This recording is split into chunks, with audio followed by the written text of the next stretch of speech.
हमने classification of doses form देखा था, जिसमें सॉलिड डोजेस फॉर्म में टैबलेट आता है। आज हम टैबलेट डिस्कस करेंगे। Tablet is a unit doses form. आपने देखा होगा स्ट्रिप पैकेजिंग में टैबलेट अवेलेबल होता है, अलग अलग स्ट्रेंथ में, 200 mg, 250 mg, 500 mg। ठीक है। और 1 ग्राम में 1000 mg होते हैं। और टैबलेट की जो पावर होती है उसको mg में मेंशन किया जाता है। ठीक है।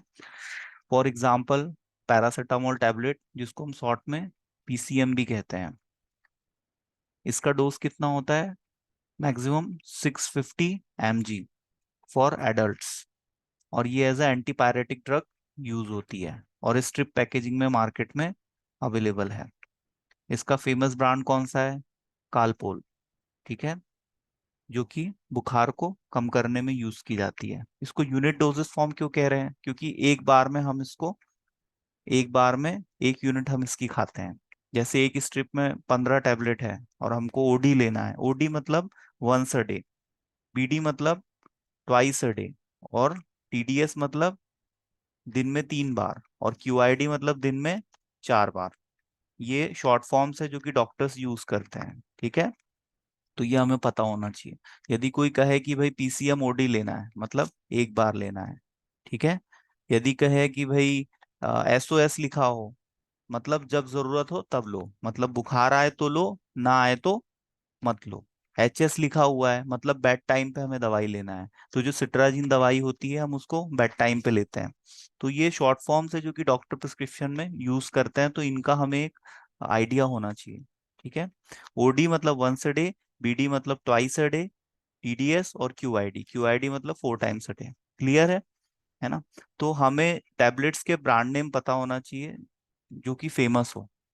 जैसे पैरासीटामोल है, और आपका जैसे कोई भी मॉलिक्यूल है, ब्रोमहेक्सिन है, रेबिप्राजोल है, इन मॉलिक्यूल के फेमस ब्रांड कौन से हैं, कौन सी कंपनियां इनको बनाती हैं, इसका हमें आइडिया होना चाहिए।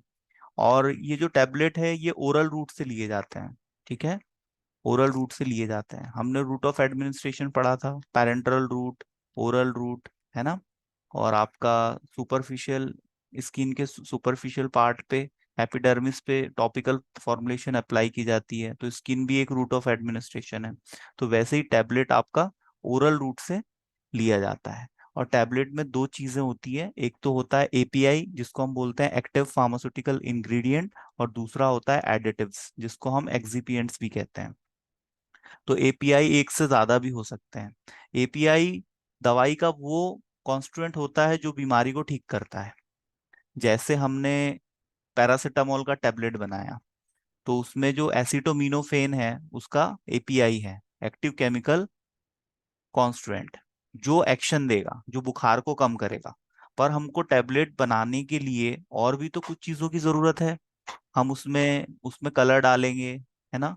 और हम उसमें और फ्लेवर डाल सकते हैं। ठीक है। हम उसमें डाइल्यूएंट डाल सकते हैं। क्योंकि अब वो टैबलेट है तो उसका टूटना भी जरूरी है, तो हम उसमें डिसइंटीग्रेंट्स डालेंगे। और जब हम ग्रेन्यूल्स का फ्लो कराएंगे तो वो फ्लो अच्छे से हो, यूनिफॉर्म फ्लो, इसके लिए हम ग्लाइडेंट्स डालेंगे, ल्यूब्रिकेंट्स डालेंगे। तो टैबलेट की मैन्युफैक्चरिंग में हम एपीआई के साथ और भी कॉन्स्टिट्यूएंट यूज करते हैं, जिनको हम एडिटिव्स बोलते हैं, जिनको हम एक्सिपिएंट्स बोलते हैं, जो टैबलेट को सपोर्ट करते हैं। ठीक है। तो टैबलेट में दो चीजें होती है, एक होता है एपीआई, एक्टिव फार्मास्यूटिकल इंग्रेडिएंट, जो कि एक्शन के लिए रिस्पॉन्सिबल है। और दूसरा होता है एडिटिव्स, जो कि एक्शन तो नहीं देते लेकिन टैबलेट बनाने में हमारी हेल्प करते हैं। ठीक है। तो ये आपको याद रखना है। दूसरा, ओरल कैविटी में भी कुछ टैबलेट्स दी जाती हैं, जैसे buccal cavity, sublingual cavity, lozenges, dental cones, है ना? ये पूछते हैं कि भाई सबलिंगुअल टैबलेट क्या होती है? तो जो जीभ के नीचे रखते हैं। ठीक है। जीभ के नीचे का जो स्पेस होता है, टंग के नीचे का, वहां पर जो दवाइयां रखी जाती हैं उसको हम क्या बोलते हैं? Sublingual tablet. लोजिंग्स क्या होती है? लोजिंग्स छोटे छोटे गोल कलर के गोल टैबलेट होते हैं। ठीक है। आपने देखा होगा छोटे से गोल गोल रहते हैं, आयुर्वेदिक फॉर्मुलेशन में आपने देखा होगा आते हैं, है ना? तो ऐसे ही अपने एलोपैथी में भी लोजेंस बनाए जाते हैं। और डेल्टर कोल्स, मतलब ये कोन शेप के होते हैं, जैसे किसी की दाढ़ में दर्द हो रहा है तो वहां पर इसको रख लेते हैं, तो वहीं पर डिजोल्व होके एब्जॉर्ब हो जाते हैं। ठीक है। तो ये दवाइयाँ ओरल कैविटी में यूज की जाती है। अब हम एक्सिपिएंट्स देखते हैं जो कि टैबलेट की मैन्युफैक्चरिंग में हम यूज करते हैं। इसमें हम डाइल्यूएंट्स यूज करते हैं, binder, disintegrants, lubricant, glidant, colouring agent, flavouring agent, sweetening agent और फ्रेगनेंस। आपने देखा होगा कुछ ऐसी टैबलेट्स हैं जिनमें फ्रेगनेंस भी होती है। जैसे फाइजर का वाइबाजीम आता है 200 mg, जिसमें सिफिक्जीम होता है। तो आप इसको स्मेल करके देखोगे तो आपको वेनिला की फ्रेग्रेंस आएगी, है ना।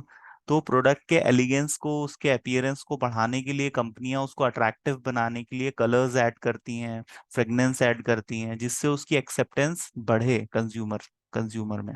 ठीक है। तो अब हम देखते हैं डाइल्यूएंट्स क्या होते हैं। डाइल्यूएंट मतलब वॉल्यूम मेकअप करने के लिए यूज किए जाते हैं। जैसे एल्प्राजोलम स्लीपिंग पिल आपने कभी ना कभी यूज की होगी, नींद की गोली होती है। तो ये 0.25 के स्ट्रेंथ में आती है। अब मुझे एक बात बताओ, 0.25 इतना कम होता है, इससे आप टैबलेट कैसे बनाओगे? नहीं बन पाएगी, है ना। तो आप उसको थोड़ा सा उसका बल्क बढ़ाओगे, है ना। तो बल्क बढ़ाने के लिए आप उसमें डाइल्यूएंट्स डालते हो, ताकि उसका बल्क बढ़ जाए और हम उसकी टेबलेट बना पाए। तो जो पोटेंट ड्रग्स होते हैं, पोटेंट ड्रग्स वो ड्रग्स होते हैं जो बहुत ही कम स्ट्रेंथ में अपना एक्शन दे देते हैं। ठीक है, बहुत ही कम स्ट्रेंथ। जैसे सिट्राजीन, सिट्राजीन 5 mg, 5 mg इतना कम है, इससे आप टेबलेट कैसे बना सकते हो? लेकिन सिट्राजीन का टेबलेट मार्केट में आता है।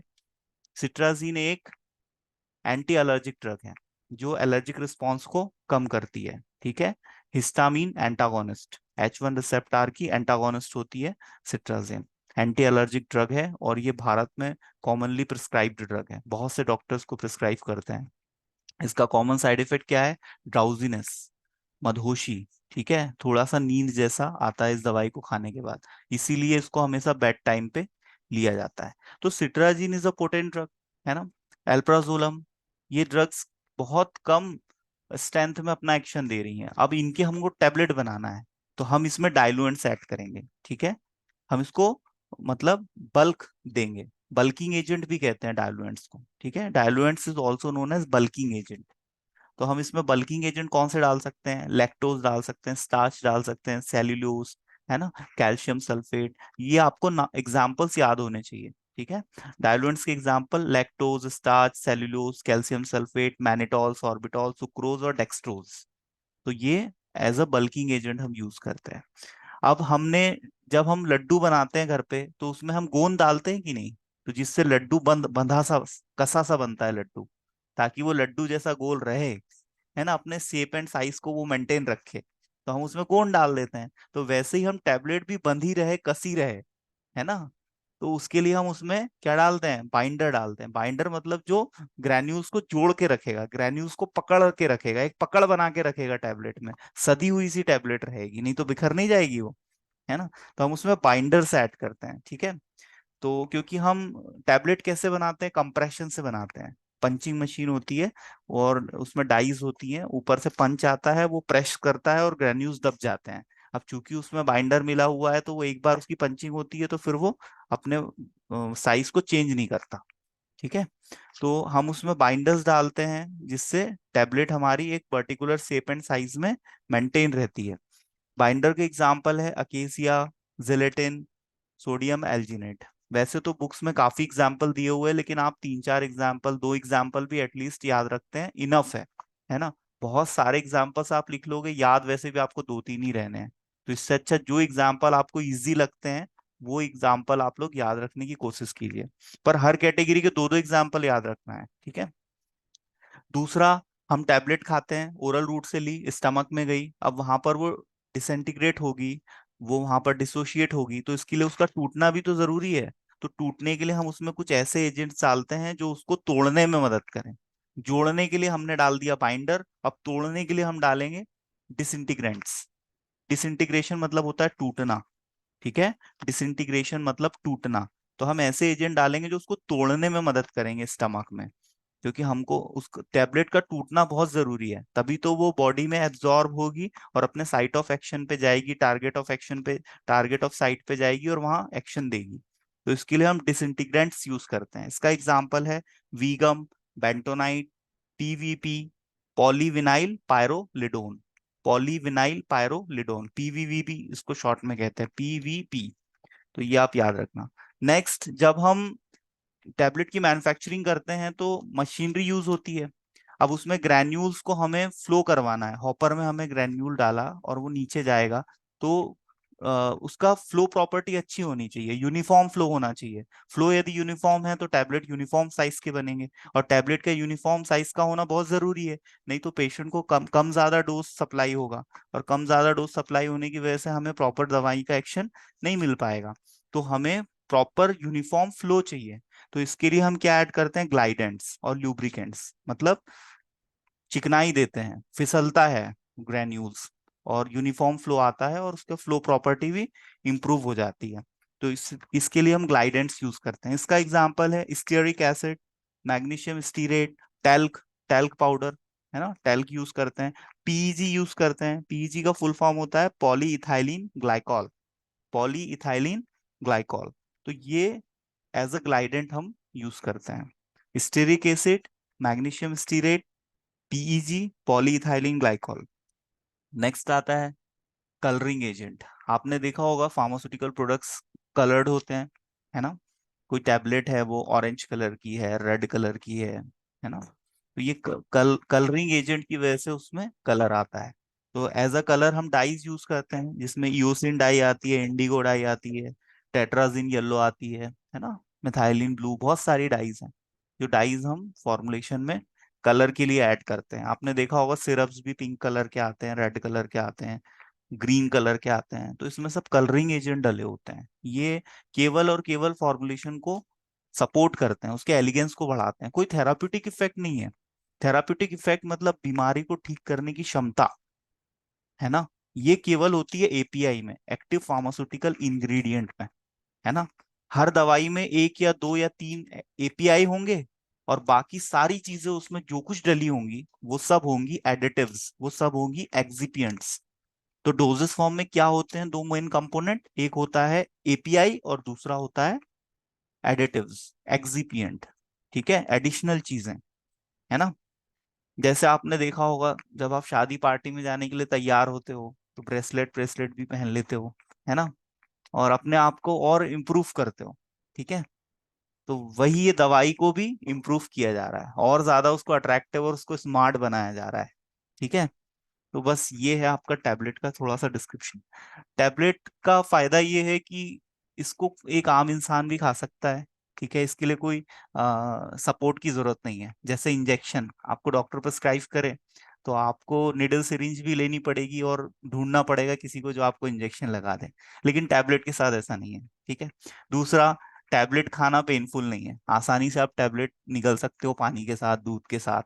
ठीक है, और वहीं पर आपको ये चीज इंजेक्शन के साथ नहीं है। इंजेक्शन जहां लगेगा वहां आपको थोड़ा सा पेन होगा, ज्यादा नहीं होता है ना, चींटी काटती उतना ही होता है, लेकिन फिर भी होता तो है ना। दूसरी चीज, आप टैबलेट खाओगे तो आपको एक्शन आएगा 15 मिनट में, इंजेक्शन लगाओगे तो एक्शन आएगा 1 या 2 मिनट में, 30 सेकेंड्स में।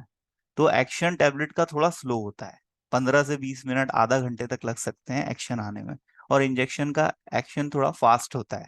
तो ये एक मतलब कंपैरिजन मैं आपको बता रहा हूँ, है ना। दूसरा, टैबलेट बहुत ज्यादा एंशियंट टाइम से यूज होता आ रहा डोजेस फॉर्म है।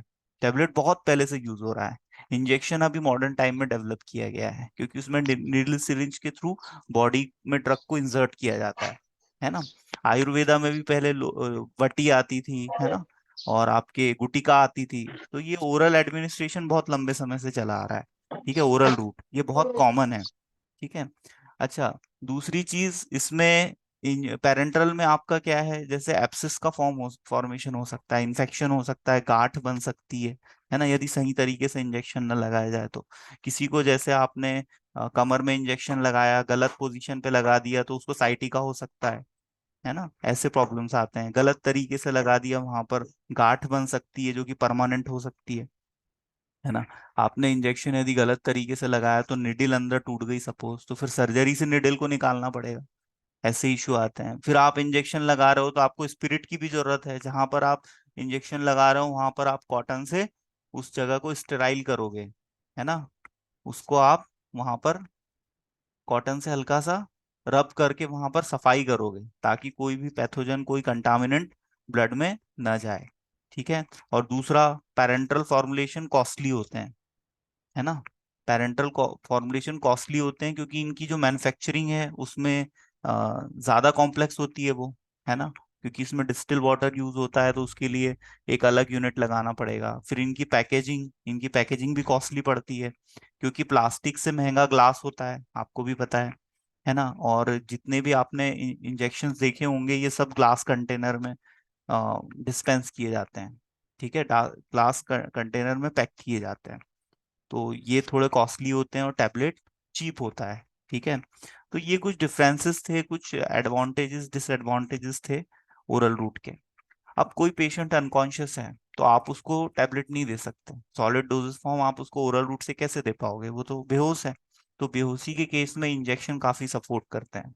कोई भी इमरजेंसी केस है, पेशेंट का एक्सीडेंट हो गया है, he is suffering from severe pain, बस वो कह रहा है कि साहब दर्द नहीं गया तो मैं जान जान चली जाएगी मेरी, तो उस केस में हम पेशेंट को तुरंत तत्काल इंजेक्शन लगा देते हैं। अब हम यदि उसको पेन किलर टैबलेट देंगे तो 20 मिनट बाद एक्शन आएगा, 15 मिनट बाद, जब तक तो पेशेंट का राम नाम सत्य हो जाएगा, दर्द से ही मर जाएगा वो, है ना।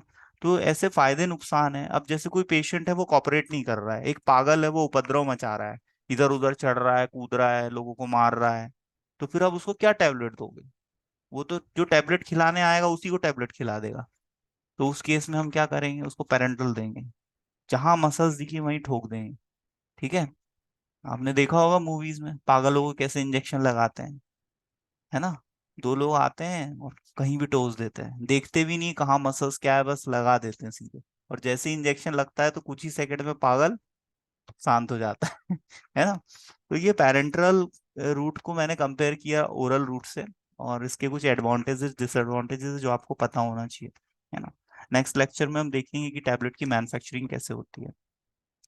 आप टैबलेट का डिस्क्रिप्शन, इसके एक्सिपिएंट्स के एग्जाम्पल्स, ये आप पढ़ लीजिएगा, इसके नोट्स बना लीजिएगा। नेक्स्ट क्लास में मैं आपसे ओरल टेस्ट लूंगा। ठीक है। आज के लिए इतना काफी है। Thanks for listening. कोई डाउट हो तो आप पूछ सकते हैं। No sir. कोई डाउट नहीं है। ठीक है। नहीं।